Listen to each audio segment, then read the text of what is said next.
जय जिनेन्द्र, welcome to advance study of Jainism online camp. आज का हमारा टॉपिक है काउसक की विधि।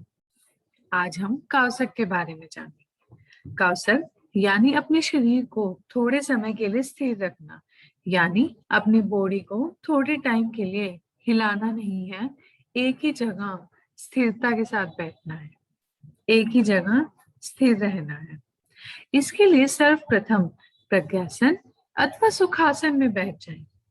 फिर अपने बाएं हाथ के ऊपर दाएं हाथ को खुला करके एक दूसरे से सटाते हुए नाभि के पास रखें। जैसे कि आप पिक्चर में देख रहे हैं कि आपको बाएं हाथ के ऊपर दाएं हाथ को रखना है और उसे अपने नाभि के पास रखें। तत्पश्चात होठों को हिलाए बिना मन ही मन इरिया भैया सूत्र, नमस्कार सूत्र अथवा लोगस का पाठ बोले। यह अपने हाथों को एक के ऊपर एक रखने के बाद आपको 3 पाठ बोलने हैं। पहला इरिया भैया का पाठ, दूसरा नमस्कार सूत्र और तीसरा लोगस का पाठ। फिर अध खुली अथवा बंद आंखों से उनके अर्थ का चिंतन करें। फिर आप इन सब पाठ का अर्थ क्या है, ये हमें क्या बताते हैं, उन सबको सोचें। इस तरह ध्यान अवस्था की मुद्रा को ही काउसक कहते हैं। इसी तरह जब आप ध्यान लगाकर ये तीनों पाठ पढ़ते हैं, इनके मीनिंग्स जानते हैं, तो उसे काउसक कहते हैं। जब काउसक पूरा हो जाए तब प्रकट रूप से नमो अरिहंतानंग बोलकर काउसक पाठ लें। जब आप तीनों पाठ पढ़ लें, उसका मीनिंग जान लें, उसके बाद नमो अरिहंतानंग बोलकर आप काउसक को पूर्ण करें, खत्म करें। काउसक में क्या नहीं करना चाहिए? काउसक के दौरान हमें कुछ भी नहीं बोलना चाहिए। अभी हमने पीछे पढ़ा था ना, हमें काउसक में 3 पाठ बोलने होते हैं पर बिना होठ हिलाए, यानी हमें मन ही मन वो तीनों पाठ बोलने होते हैं। यदि काउसक में हम कोई पाठ कर रहे हैं तो उसे शांति पूर्वक मन ही मन बोलना चाहिए।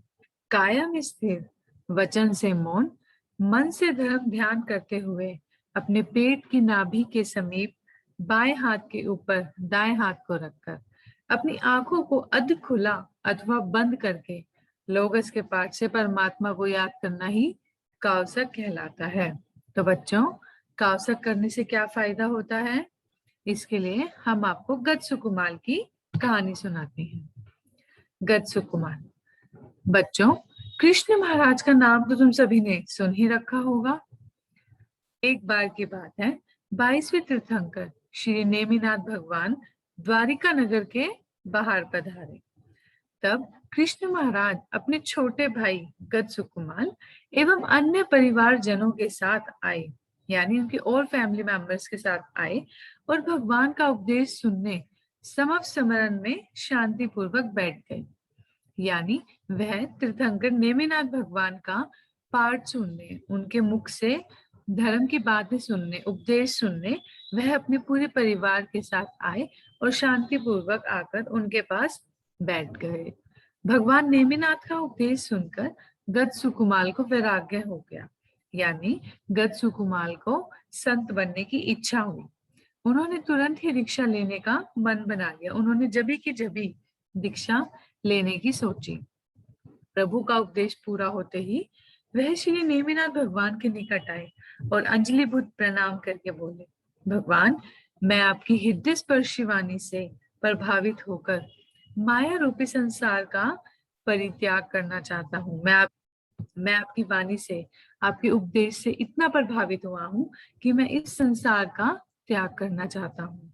इसके लिए मैं अपने माता पिता की आज्ञा लेकर शीघ्र ही वापस आता हूँ। इतना कहकर गत सुकुमार घर आए। दीक्षा लेने से पहले आपको अपने माता पिता की आज्ञा लेनी होती है, तो वही आज्ञा लेने के लिए गत सुकुमार घर चले गए। उन्होंने माता देवकी और बड़े भाई कृष्ण से दीक्षा लेने की आज्ञा मांगी। मात्र 16 वर्ष की आयु वाले गत सुकुमार के मुख से दीक्षा की बात सुनकर माता देवकी को बहुत आघात पहुंचा। बड़े भाई कृष्ण ने गत सुकुमार को बहुत समझाया, लेकिन उन्होंने किसी की बात नहीं सुनी। वह अपनी दीक्षा लेने की बात पर अड़े रहे। अंत में कृष्ण महाराज बोले, पहले तुम एक दिन के लिए राजा बनो, उसके बाद तुम्हें जो करना है वह करो। गतसुकुमाल मान गए। तत्पश्चात कृष्ण महाराज ने शीघ्र ही उनका राज्याभिषेक किया और राज सिंहासन पर बैठा दिया, यानी उनको राजा बना दिया। जैसे ही गतसुकुमाल राजा बने तो उन्होंने अपने मंत्रियों को बुलाया और कहा, मंत्रियों, जाओ मेरी दीक्षा की तैयारी करो। इसके बाद उन्होंने रजोहरण, पात्र, मुहुपटी, चोलपटा आदि संयम के उपकरण जल्दी से तैयार करवाए और दूसरे दिन सुबह के समय राज्य छोड़कर दीक्षा लेने के लिए प्रभु के पास आ गए।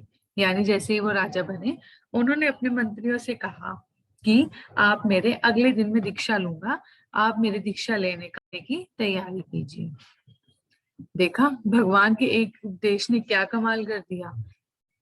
अब गतसुकुमाल ने प्रभु नेमिनाथ से तुरंत ही निर्गन दीक्षा ली और फिर नम्रता पूर्वक पूछा, भगवान, मोक्ष में जाने का सबसे छोटा मार्ग कौन सा है?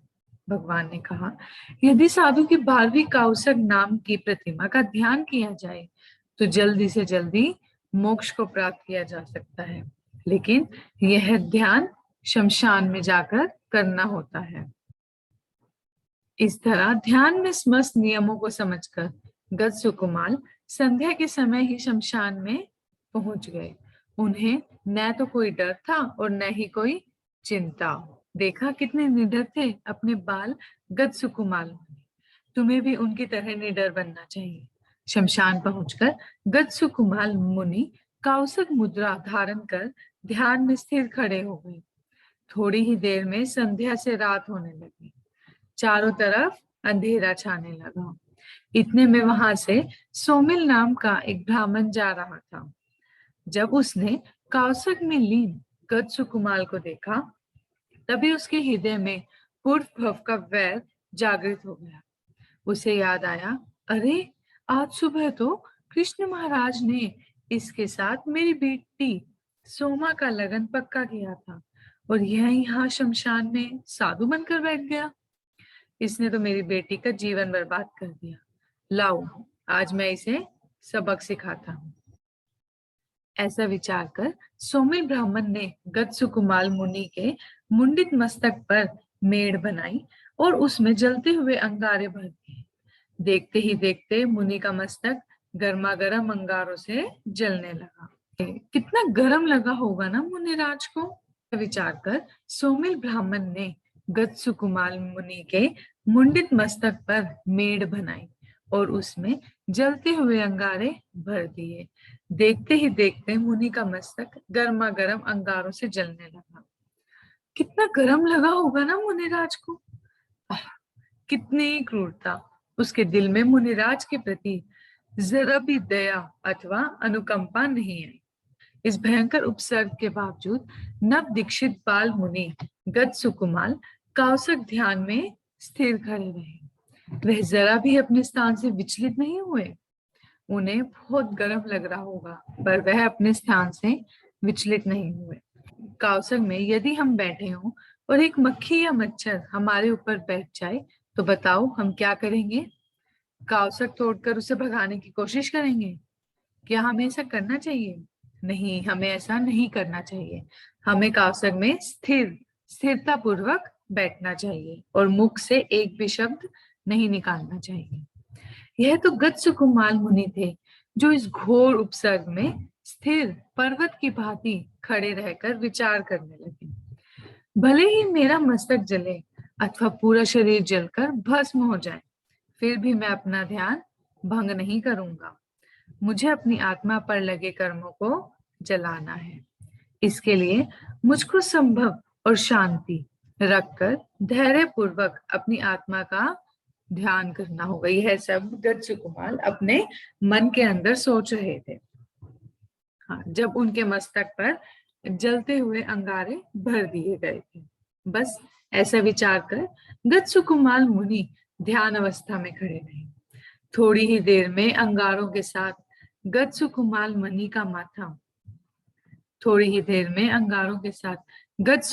मुनि का माथा भी जलकर राख हो गया। साथ ही नष्ट हो गई उनकी आत्मा पर लगे समस्त कर्म। देह छोड़ने से पूर्व गतसुकुमाल मुनि अनंत केवल ज्ञान और केवल दर्शन के धारक केवली बने और अपना आयुष पूर्ण कर मोक्ष में सिद्धार्थ गए। तो बच्चों, हमें भी शांत चित्त होकर रोज सुबह उठकर और रात को सोने से पहले नमस्कार सूत्र, इर्या वैया सूत्र तथा लोगस का पाठ कावसग में रहकर करने की आदत बना लेनी चाहिए। आप सबको रोज सुबह उठकर रात को सोने से पहले हमेशा ये तीनों पाठ पढ़ने चाहिए। इन सब की आप आदत बना लें। ऐसा करने से हमारे अनेक कर्मों की निर्जरा होगी। कावसक करने के बाद रोज सुबह 3 मनोरथों का भी चिंतन करना चाहिए। जय जय।